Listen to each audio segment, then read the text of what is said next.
Hello बच्चों। आज मैं आपको क्लास 9 की प्रश्नावली 4.3 समझाऊंगी। क्वेश्चन नंबर 1 हमारे पास यहाँ पर है, दो चरों वाले निम्नलिखित रैखिक समीकरणों में से प्रत्येक का आलेख खींचिए। आपको यहाँ पर कुछ पार्ट्स दे रखे हैं। ठीक है, ये दो चर वाले आपको रैखिक समीकरण दे रखे हैं। जैसे कि आप देख लो, इसमें भी दो चर है, इसमें भी दो चर है, इसमें भी दो चर है और इसमें भी दो चर है। आपको क्या करना है, इनका आलेख बनाना है। ठीक है, अब वो कैसे बनाएंगे, पहले इनके हल होने चाहिए। समीकरण के हल होंगे तभी तो हम उसे आलेख पे दिखा पाएंगे। ठीक है ना, तो चलिए शुरू करते हैं। देखो, पहली समीकरण आप पे ये थी x plus y is equals to 4, आपको ये दे रखा है। तो मैंने यहाँ पर क्या किया, y का मान निकाल लिया। आप चाहो तो यहाँ x का भी निकाल सकते हो, किसी भी एक चर का आप क्या करो, यहाँ पर मान निकाल लो। तो y का मान आ गया यहाँ पर 4 माइनस एक्स। अब इनके हल निकाल लो, दो या तीन हल आपको निकालने हैं। ऐसा कोई जरूरी नहीं है तीन ही निकालने, और ऐसा कोई जरूरी नहीं है दो ही निकालने हैं। तीन से ज्यादा भी निकाल सकते हो। ठीक है, तीन भी निकाल सकते हो और दो भी, एक नहीं निकालना, दो तो होने ही होने चाहिए। ठीक है, चलिए।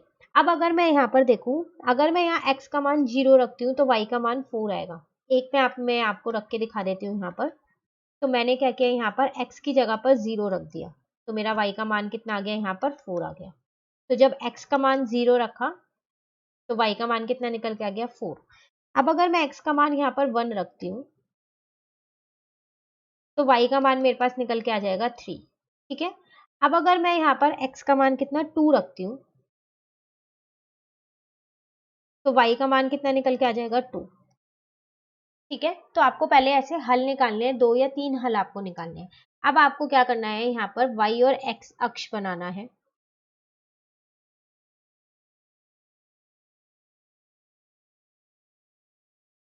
ठीक है, तो ये y है, ये माइनस का y है, ये माइनस का x है, ये प्लस का y है। ठीक है, ये 0 हो गया। 1 2 3 4 5, यहाँ पर भी आ जाएंगे 1 2 3 4 5, -1 -2 -3, और संख्या चाहिएगी तब हम यहाँ पर लिख लेंगे, अभी हम थोड़ी सी ही लिख रहे हैं। ठीक है, अब आपको ये सारी बिंदु इस आलेख पे दिखानी है। तो देखो, जब आपके पास x 0 था तो y का मान 4 था, तो ये किसी चतुर्थांश में तो आएगा नहीं, ये तो अक्ष पे ही आएगा, तो ये y अक्ष पे आएगा यहाँ पर। ठीक है, अब जब x 1 है तो y 3 है, x 1 है तो y 3 है, तो ये यहाँ पर आ जाएगा। और जब x 2 है तो y भी 2 है, तो यहाँ आ जाएगा। जहां पर ये तीनों बिंदु है, इन तीनों बिंदु से एक सीधी रेखा जाएगी आपकी। ठीक है, वो रेखा आपको यहाँ पर ऐसे खींचनी है। यहाँ पर आप लिख देना x plus y is equal to 4, अपनी समीकरण यहाँ लिख देना। ठीक है, अब इनके निर्देशांक लिख दो यहाँ पर। तो यहाँ पर था 0 और 4, यहाँ पर था 1 और 3, और यहाँ पर x और y का मान 2 और 2 था। तो ये आपका यहाँ पर किसका, फर्स्ट वाली समीकरण जो आपको दे रखी थी उसका आलेख बन गया। क्लियर हो गया। सेम ऐसे ही बाकी जितने भी पार्ट है उन सबका भी आपको ऐसे ही करना है। देखो, सेकंड वाले का मैंने यहाँ पर बना रखा है। पहले आपको तीन हल निकालने हैं, दो या तीन हल निकालने हैं, उसके बाद उन्हें y और x अक्ष पर उन सारी बिंदुओं को दिखाना है। ठीक है, उसी तरीके से आप थर्ड वाला पार्ट भी ऐसे करोगे। यहाँ पर आपको y is equal to 3x दे रखा है, तो x का मान रखते रहो तो y का मान अपने आप निकलता रहेगा। दो या तीन हल आपको यहाँ पर निकालने हैं और उसके बाद उसको क्या करना है, ग्राफ पे दिखाना है। ठीक है, उसी तरीके से फोर्थ पार्ट है। यहाँ पर मैंने 3 is equal to 2x plus y था, तो मैंने यहाँ पर पहले y का मान निकाल लिया। तो इस 2x को इधर ले गई तो माइनस का हो गया, 3 माइनस 2x हो गया। अब मैंने यहाँ पर एक बार x का मान 0 रखा तो y का मान आ गया, एक बार x का मान 1 रखा तो y का मान आ गया, और एक बार x का मान -1 रखा तो y का मान आ गया।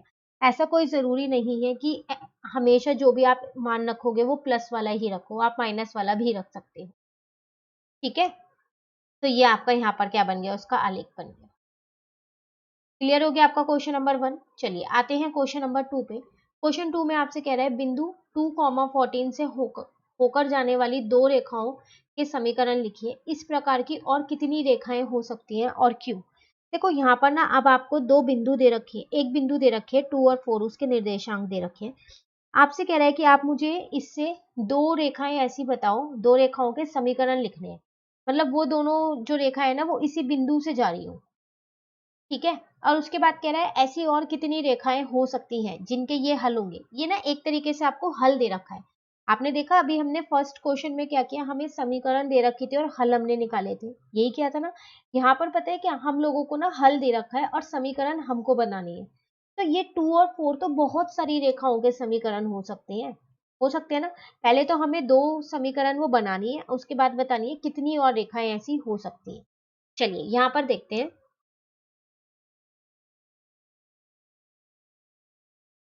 तो देखो, जो आपको ये बिंदु दे रखी है 2 और 14, अगर आप इसमें देखो तो इसमें आपके पास x जो है वो 2 है, क्योंकि पहले वाला जो निर्देशांक होता है वो x का होता है और दूसरे वाला जो होता है वो y का होता है।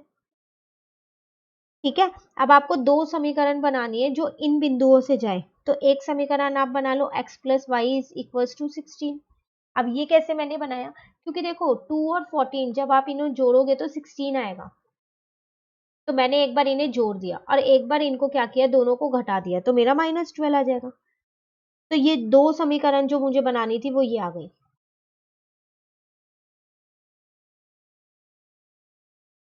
ठीक है, उसके बाद कह रहा था इस प्रकार की और कितनी रेखाएं हो सकती हैं, और कितनी हो सकती है इस प्रकार की, तो बहुत सारी रेखाएं हो सकती हैं। तो बस उसे आप लिख दो, इस प्रकार की अनंत रेखाएं, हम इस प्रकार की अनंत रेखाएं खींच सकते हैं। अनंत रेखाएं हो सकती है, क्योंकि ये रेखाएं, वो सारी रेखाएं कि कौन सी बिंदु से जा सकती हैं, 2 और 14 से जाएंगी। सारी रेखाएं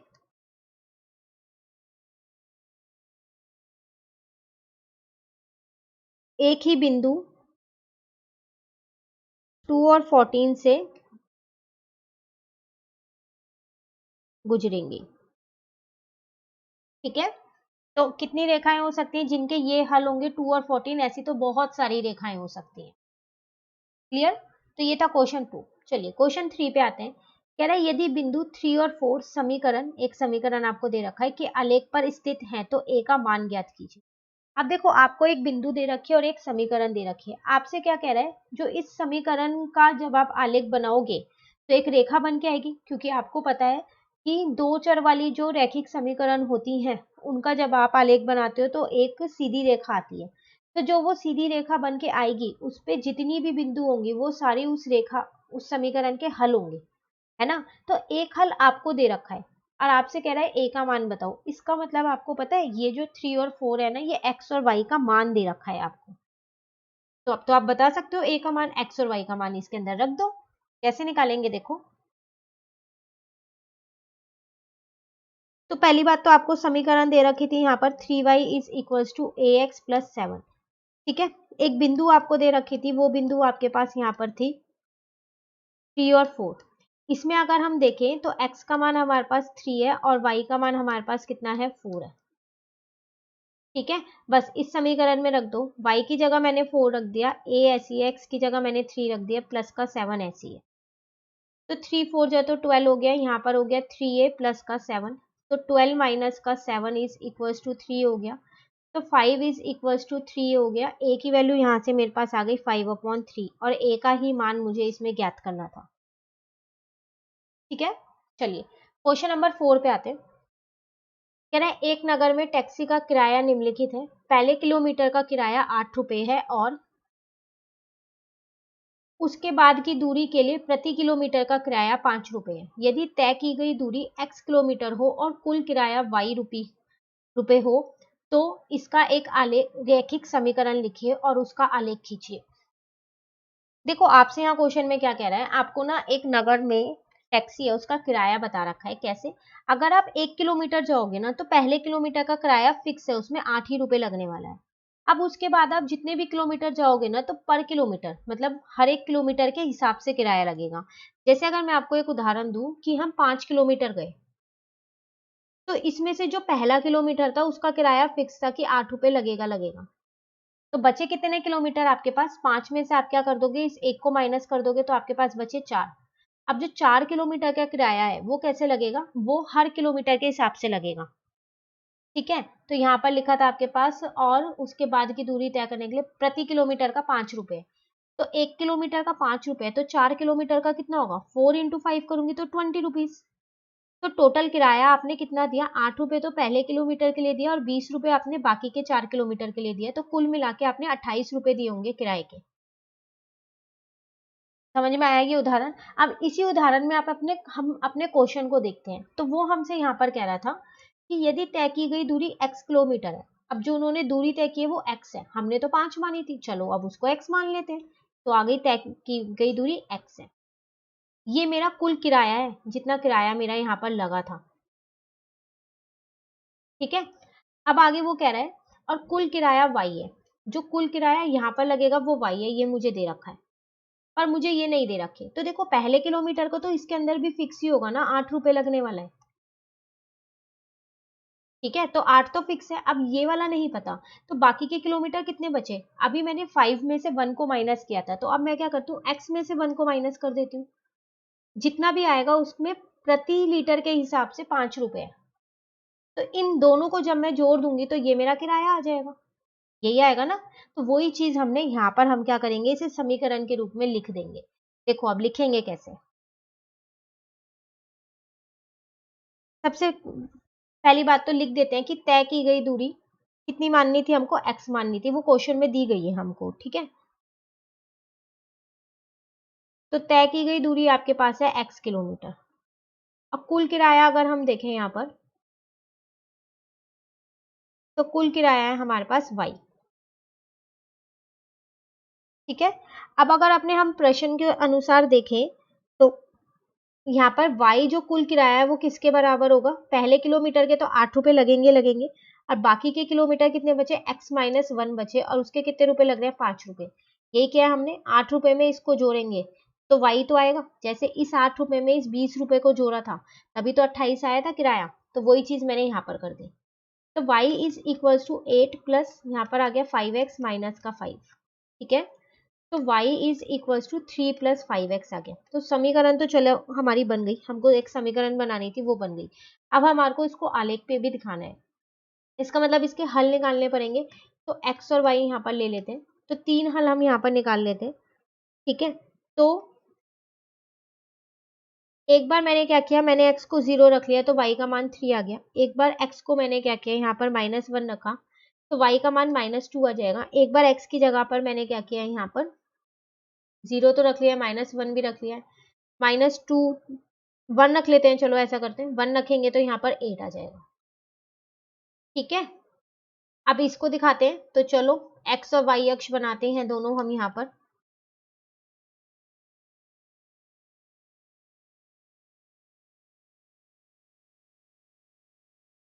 थोड़ा नीचे से मैं बना रही हूँ क्योंकि जो y के मान है माइनस वाले बहुत कम है इसीलिए। ठीक है, तो -1 -2, यहाँ पर x लिख दो, यहाँ पर माइनस का y लिख दो, यहाँ पर y लिख दो, यहाँ माइनस का x लिख दो।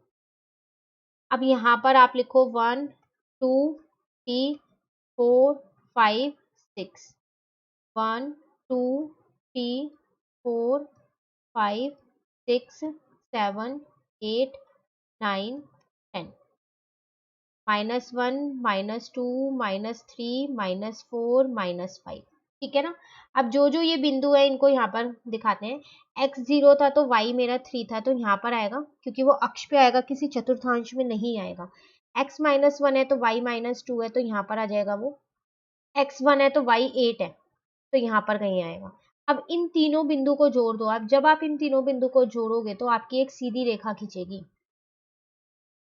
और यहाँ पर इसके निर्देशांक लिख दो। ये 1 और 8 था आपके पास, यहाँ पर 0 और 3 था और यहाँ पर आपके पास -1 और -2 था। ठीक है, तो ये आपका क्या बन गया, ग्राफ बन गया। ये था आपके पास कौन सा, क्वेश्चन नंबर 4। चलिए आते हैं क्वेश्चन नंबर 5 पे। क्वेश्चन नंबर 5 आपसे कह रहा है निम्नलिखित आलेखों में से प्रत्येक आलेख के लिए दिए गए विकल्पों में सही समीकरण का चयन कीजिए। देखो यहाँ पर आपको ना दो आलेख दे रखे हैं। ठीक है, आकृति 4.6 और आकृति 4.7, और यहाँ पर आकृति 4.6 के लिए 4 विकल्प आपको दे रखे हैं और आकृति 4.7 के लिए भी 4 विकल्प दे रखे हैं। आपसे कह रहा है कि आप मुझे बताओ जो ये 4.6 वाला आलेख है वो इन चारों समीकरण में से कौन से समीकरण का है। इस बार आपको ना आलेख पहले से ही बना के दिया गया है, आपको समीकरण ढूंढने की कौन से समीकरण का है। अब वो हम कैसे ढूंढेंगे, देखो इस वाली आकृति में अगर मैं देखूं तो मेरे तीन हल है यहाँ पर, एक है -1 और 1, और एक है 0 और 0, और एक है 1 और -1, यही तीन हल है। अब मैं क्या करती हूँ, मैं ये देख लेती हूँ इन चारों समीकरण में से ऐसी कौन सी समीकरण है जिसमें ये तीनों हल जो है वो उसको संतुष्ट कर रहे हो। जिसको भी ये तीनों हल पूरे पूरे संतुष्ट कर रहे होंगे इसका मतलब वही इसकी समीकरण है। ठीक है, तो अगर मैं पहली वाली देखूं y इजिकल टू एक्स, तो y इजिकल टू एक्स का मतलब तो यही हुआ ना, जितना x का मान है उतना ही y का मान हो, लेकिन यहाँ पर ऐसा नहीं है।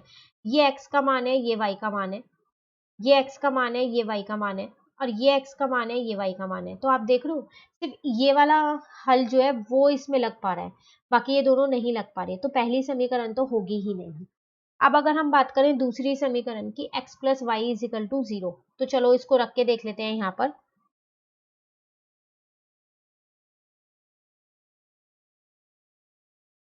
तो तीन हल मेरे पास थे, पहला हल था मेरे पास -1 और 1, रख के देखो क्या ये बिल्कुल हो रहा है। उसके बाद 0 और 0 था दूसरा हल, तो 0 प्लस 0 इज इक्वल टू 0, तो ये भी हो रहा है।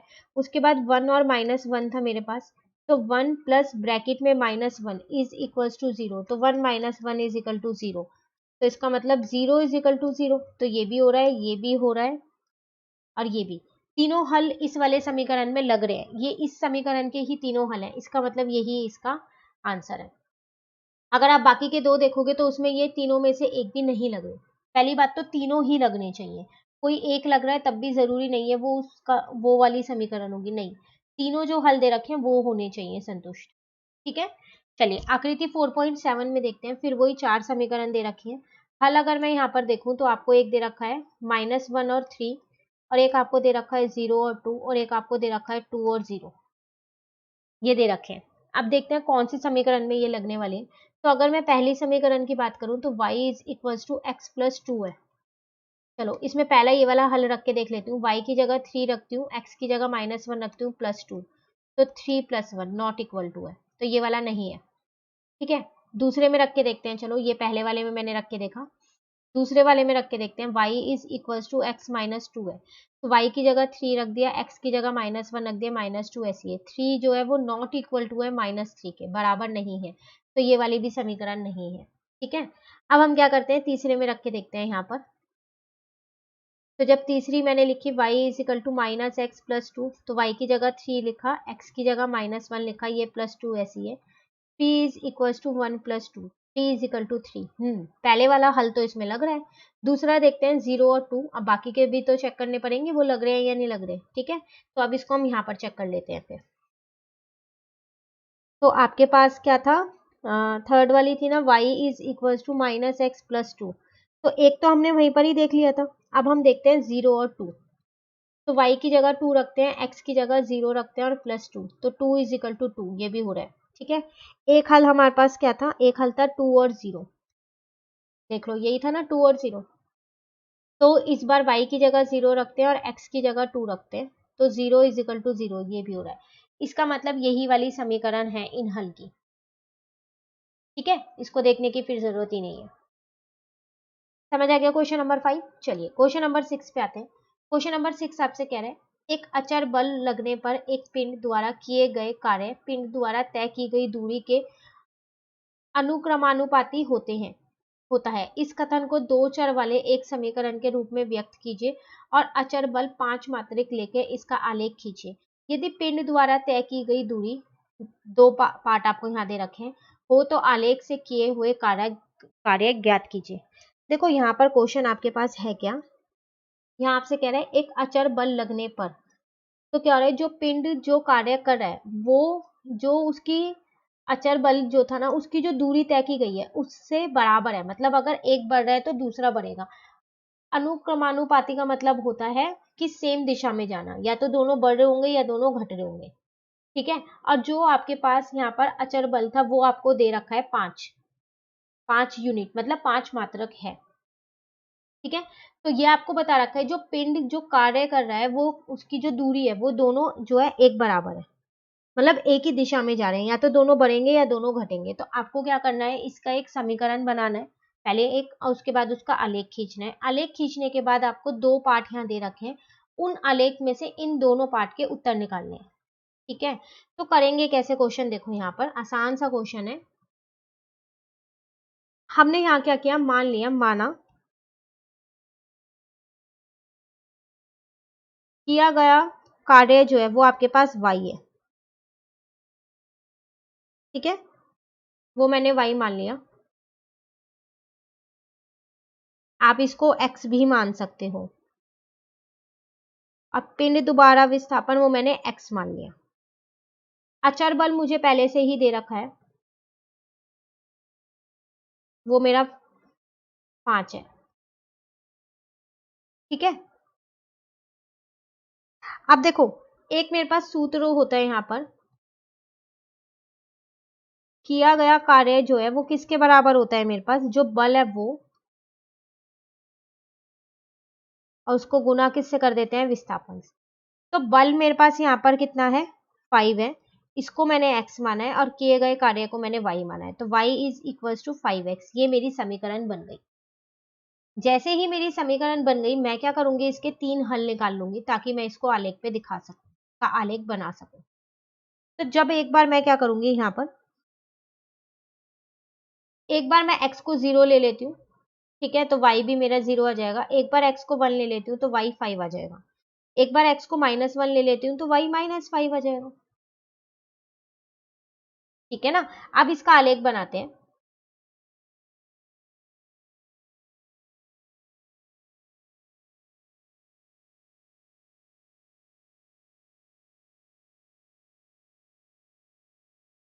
ठीक है, तो 0 -1 -2 -3 -4 और -5, यहाँ पर आ जाएगा 1 2 3 4 5 6 7। यहाँ पर आ जाएगा -1 -2 -3 -4 -5, 1 2 3 4 5। ये y है मेरे पास, ये -x है, ये -y है, ये x है। अब देखो एक बार तो दोनों 0 0 है, तो यहाँ पर आएंगे मूल बिंदु पे। एक बार x1 है तो y 5 है, तो यहाँ पर आएगा। एक बार x -1 है तो y -5 है, तो यहाँ पर आ जाएगा। अब बस, अब आप इसको यहाँ पर एक सीधी रेखा खींच दो,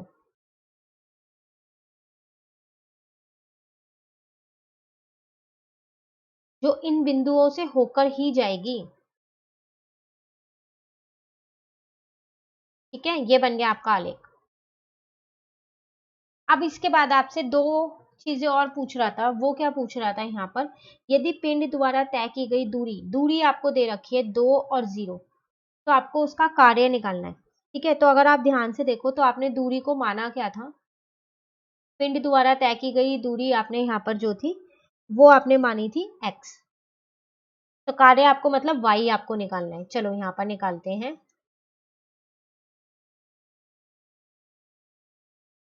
तो x आपको 2 दे रखा है, y is equal to 5x है, तो x की जगह पर मैंने क्या किया, यहाँ पर 2 लिख दिया। तो y का मान कितना आ गया, 10 आ गया। ठीक है, एक बार आपको कितना दे रखा है, 0, इसका मतलब आपको क्या दे रखा है, यहाँ पर x का मान 0 दे रखा है, तो y का अगर मैं निकालूं तो 5 इंटू एक्स है, तो y is equal to 5 into 0, तो y कितना आ गया मेरे पास, 0। अब अगर मैं इसे ग्राफ से देखूं तो देखो x2 था, आप इससे भी देख सकते हो, मैंने यहाँ पर x2 है। आप जब इसे कॉपी में बनाओगे तो आप देखना, यहाँ पर आप इसे डॉटेड लाइन से सीधा ले जाना। जब आप सीधा ले जाओगे ना तो ये जब ये रेखा पे टच करेगा वहां से ऐसे आप सीधी लाइन खींचना। ठीक है, सीधी रेखा खींचोगे तो यहाँ पर 10 ही आएगा y का मान।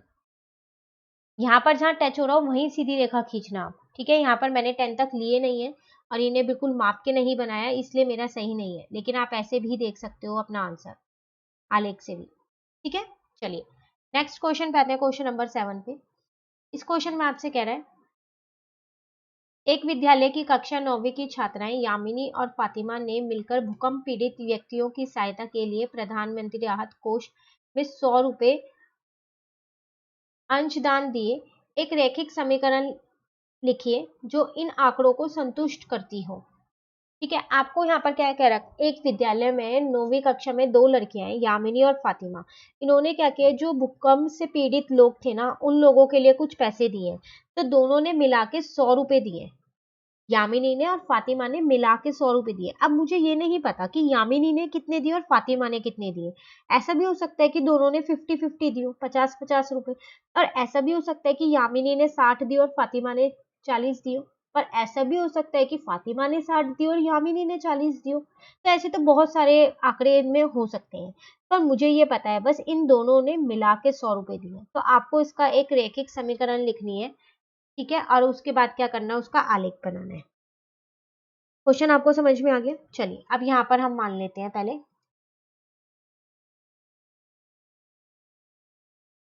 तो प्रश्न 7 है ये हमारे पास। ठीक है, हमने माना यहाँ पर, माना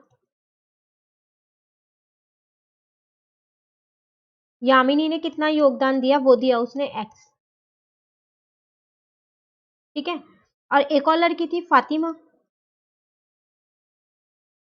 फातिमा ने कितना योगदान दिया, वो दिया y। तो इसने x रुपए दिए, इसने y रुपए दिए। ठीक है, अब अगर मैं अपने क्वेश्चन के हिसाब से देखूं तो मेरी जो समीकरण बन के आएगी, वो समीकरण मेरे पास क्या आएगी, इन दोनों ने मिला के ही 100 रुपए दिए थे, तो x plus y is equal to 100। ठीक है, समीकरण तो चलो मेरी बन गई, बहुत आसानी से बन गई। अब मुझे इस समीकरण का आलेख बनाना है, तो मैं यहाँ से क्या करती हूँ, y का मान निकाल लेती हूँ, वो आ जाएगा 100 माइनस x और y। अब देखो यहाँ पर आप देख लो ना 100 है, तो छोटी छोटी संख्याएं यहाँ पर मत रखना कि x का मान कोई छोटा रखा तो y का मान निकलेगा, नहीं ऐसा मत करना, थोड़े बड़े नंबर से रखना। जैसे x की जगह आप 10 रख दो तो y 90 आ जाएगा, x की जगह 20 रख दो तो y 80 आ जाएगा, x की जगह 30 रख दो तो y 70 आ जाएगा। तो आप देख लो मैंने 1 2 3 4 नहीं रखे, 10 20 30 40 50 ऐसे रखना x के मान। ठीक है, ताकि आपको आलेख बनाने में दिक्कत ना हो। चलिए अब बनाते हैं इसका आलेख यहाँ।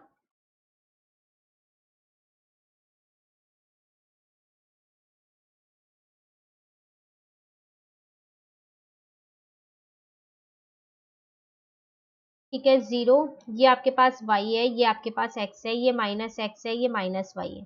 तो अब जब आप यहाँ संख्या लिखोगे तो 10 20 30 ही लिखोगे, 1 2 3 4 नहीं लिखोगे। ठीक है, 10 20 30 40 50 60 70 80 90 100। -10 -20 -30 तक छोड़ देते हैं, आगे चाहिए होंगे तब हम इसके आगे लिख लेंगे। चलो अब हम देखते हैं यहाँ पर, सबसे पहले x 10 था तो y 90 था, x 20 था तो y कितना था आपके पास 80 था। ठीक है, x 30 था तो y आपके पास कितना था 70 था। बस इन तीनों बिंदुओं को जब आप जोड़ोगे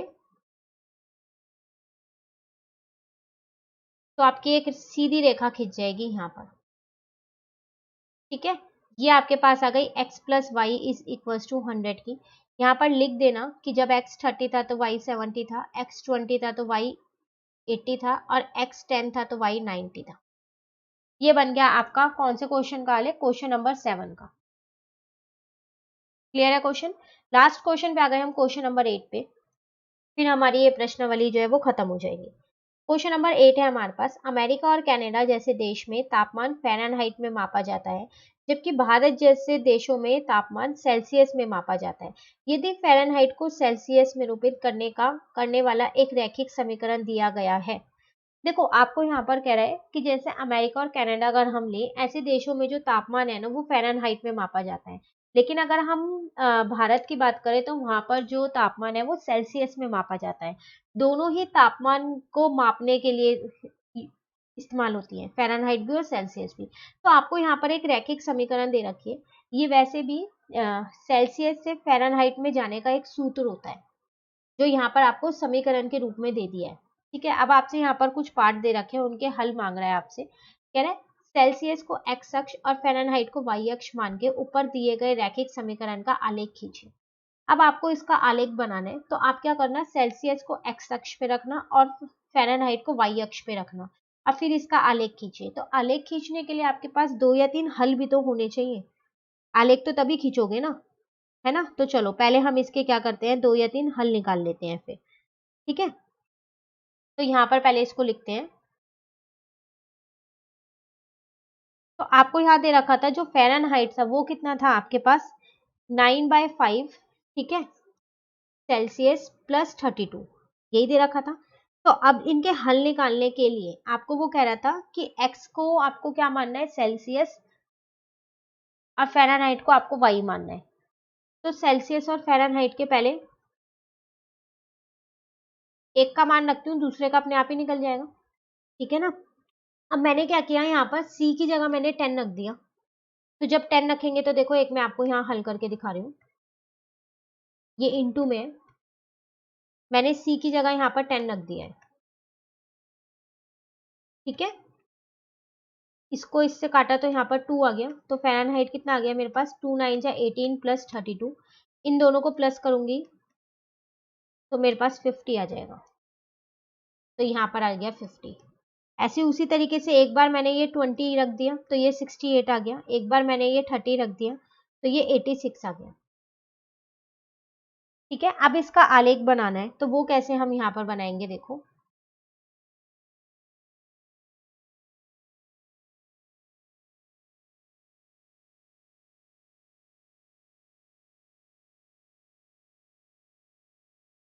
तो 0, 10, 20, 30, 40, 50, 60, 70, 80, 90 और 100। यहाँ पर आ जाएगा -10 और -20, ये माइनस का y है, ये प्लस का x है। यहाँ पर आ जाएगा 10, 20, 30, 40, 50, 60, 70, 80, ठीक है, और 90 भी ले लेते हैं। यहाँ आ जाएगा -10, -20, -30, ये है माइनस का x,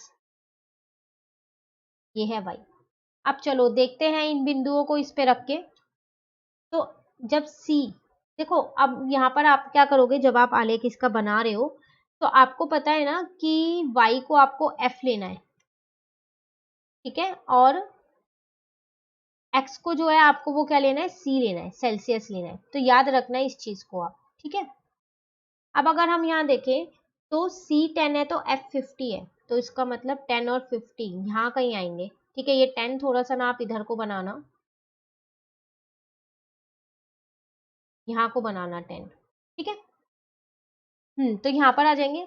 उसके बाद अगर हम देखें तो 20 और 68 है, तो देखो 20 तो आसानी से मिल गया, 68 यहाँ कहीं होगा, 68 मतलब 60 और 70 के बीच में होगा, बीच से थोड़ा सा ऊपर, ठीक है ना।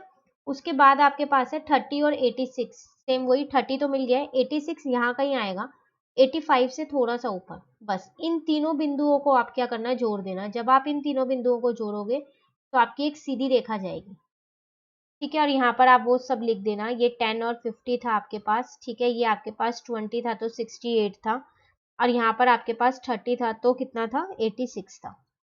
ये बन गया आपका आलेख। तो पहला पार्ट तो हमारा हल हो गया। दूसरे पार्ट में आपसे कह रहा है यदि तापमान 30 डिग्री है तो फ़ारेनहाइट का तापमान क्या होगा। अब आपको तापमान जो है वो 30 डिग्री सेल्सियस में दे रखा है और फ़ारेनहाइट में आपको निकालना है। तो देखो हमने अभी ऊपर आलेख में भी 30 लिया हुआ है, चलो अब यहाँ निकाल लेते हैं उसको। तो 9/5 इंटू में c प्लस 32 था, तो 9/5 ऐसी रहने दो, इंटू में c की जगह 30 लिख दो, यहाँ 32 ऐसी है, इसको इससे कट किया तो 6 आ गया, 9 6 जा 54 हो जाएगा, प्लस का 32 हो जाएगा, ठीक है। तो ये आ गया आपके पास 86, ठीक है ना। और हमने जो ऊपर लिया था वो भी तो 86 ही था, तो यहाँ पर फ़ारेनहाइट में तापमान आ गया। थर्ड वाले पार्ट में कह रहा है यदि तापमान 95 डिग्री फ़ारेनहाइट है तो सेल्सियस का तापमान क्या होगा। अब आपको एफ में दे रखा है और सी में निकालना है। तो अगर हम थर्ड पार्ट यहाँ देखें तो सूत्र तो हमारे पास वही रहेगा, 9/5 इंटू में c प्लस का 32। बस अब हम क्या करेंगे, यहाँ पर f की जगह 95 लिख देंगे, ये 9/5 ऐसी है, इंटू में c ऐसी है, प्लस का 32 ऐसी है। 32 वहाँ प्लस का इधर आके माइनस का हो जाएगा, यहाँ पर आ जाएगा 9 इंटू में c अपॉन में 5। ठीक है ना यहाँ तक। अब 95 में से 32 माइनस करेंगे तो 63 आएगा। 5 डिवाइड का इधर आके मल्टीप्लाई का हो गया, 9 मल्टीप्लाई का तो डिवाइड का हो गया, इसको इससे कट किया तो 7 आ गया। तो c कितना निकल के आ गया मेरा 35 डिग्री। तो एक बार आपको c में दे रखा है, f में निकालना है तापमान, एक बार आपको f में दे रखा है, c में निकालना है। ठीक है, अब कह रहा है यदि तापमान 0 डिग्री सेल्सियस है तो फ़ारेनहाइट में क्या तापमान होगा, और यदि तापमान 0 डिग्री फ़ारेनहाइट है तो सेल्सियस में क्या तापमान होगा। अब एक ही पार्ट में दो क्वेश्चन पूछे गए हैं। वो क्या, पहले आपको कह रहा है जो तापमान है वो 0 डिग्री सेल्सियस है तो फ़ारेनहाइट में निकालो। ठीक है, फिर आपसे कह रहा है अब अगर तापमान 0 डिग्री फ़ारेनहाइट है तो सेल्सियस में निकालो। तो इसमें दो पार्ट है, करेंगे कैसे देखो। पहले जो तापमान है वो c जो है वो लेते हैं हम 0 डिग्री, f निकालते हैं कि फ़ारेनहाइट में कितना होगा। 9/5 इंटू में c प्लस का 32 हो गया। ठीक है, ये f ऐसे ही रहेगा, 9/5 इंटू में 0 प्लस का 32, तो f मेरा निकल के आ गया 32 डिग्री। सेकेंड पार्ट इसका है, अब वो कह रहा है अब फ़ारेनहाइट में 0 डिग्री है तो सेल्सियस में कितना होगा। तो Fahrenheit is equals to 9/5 into में c प्लस का 32 है। अब f की जगह 0 रखेंगे, 9/5 इंटू में c प्लस का 32 ऐसे ही है, ये 32 प्लस का इधर आके माइनस का हो जाएगा, तो यहाँ आ गया 9/5 इंटू में c। ठीक है, अब ये माइनस का 32 है, 5 डिवाइड का इधर आके मल्टीप्लाई का, 9 मल्टीप्लाई का इधर आके डिवाइड का हो गया। तो सेल्सियस में अब हमारे को इसको निकालना है। तो देखो यहाँ पर जब आप इसको इससे इंटू करोगे तो माइनस का 160 अपॉन में 4 डिग्री 9 डिग्री आ जाएगा। आप चाहो तो इसे पॉइंट में भी निकाल सकते हो, ये 9 है।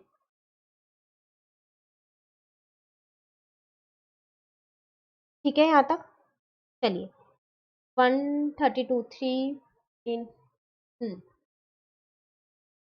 लास्ट करते हैं। क्या ऐसा भी कोई तापमान है जो फ़ारेनहाइट और सेल्सियस दोनों के लिए संख्यात्मक समान है, यदि हाँ तो उसे ज्ञात कीजिए। अब कह रहा है क्या ऐसा कभी तापमान हो सकता है जो सेल्सियस और फ़ारेनहाइट दोनों में सेम हो। अगर हो सकता है तो आप क्या करो बताओ, फिर वो क्या होगा वो आपको बताना है। ठीक है, तो हम ऐसा करते हैं, हम ना यहाँ पर मान लेते हैं कि जो सेल्सियस और फ़ारेनहाइट है उन दोनों का जो तापमान है वो कितना है, x है। तो F equal to C equal to x degree मान लिया दोनों में। ठीक है, सूत्र होता है मेरे पास F is equals to 9/5 into में c प्लस का 32। इसकी जगह भी x रख दिया आपकी बार, और इसकी जगह भी x रख दिया। ठीक है, तो x is equals to 9x upon में 5 प्लस का 32 आ गया यहाँ पर। ठीक है ना, अब हम क्या करेंगे यहाँ पर, इसमें x माइनस का 32 कर देते हैं और यहाँ पर आ जाएगा 9x अपॉन में 5। इस 5 को दूसरी साइड ले जाते हैं तो 5 यहाँ पर आ गया x माइनस का 32, ये 9x इधर ही है तो यहाँ पर आ गया 5x माइनस 32 को 5 से इंटू किया तो 160 आ जाएगा 9x। अब 9x मैं इधर ले आती हूँ और 160 को मैं उधर ले जाती हूँ तो माइनस का 4x इजिकल टू 160 आ जाएगा। तो x का मान यहाँ से कितना आ जाएगा 160 अपॉन में 4, इसको इससे कट करूंगी तो कितना आ जाएगा मेरे पास 40, लेकिन ये माइनस का है तो x आ जाएगा मेरे पास माइनस का 40। इसका मतलब माइनस के 40 पे सेल्सियस f और जो c है वो दोनों क्या होंगे, सेम होंगे। तो -40 डिग्री तापमान पे f और c जो है वो दोनों क्या होंगे, मेरे बराबर होंगे। ठीक है, ये था आपके पास कौन सा, लास्ट पार्ट। इसी के साथ हमारी ये वाली प्रश्नावली पूरी खत्म हो गई है। कौन सी प्रश्नावली थी ये हमारे पास, ये थी 4.3। तो अगर आपको ये वीडियो अच्छी लगी तो आप इसको लाइक ज़रूर कीजिएगा और मेरे चैनल को सब्सक्राइब कीजिए। Thank you.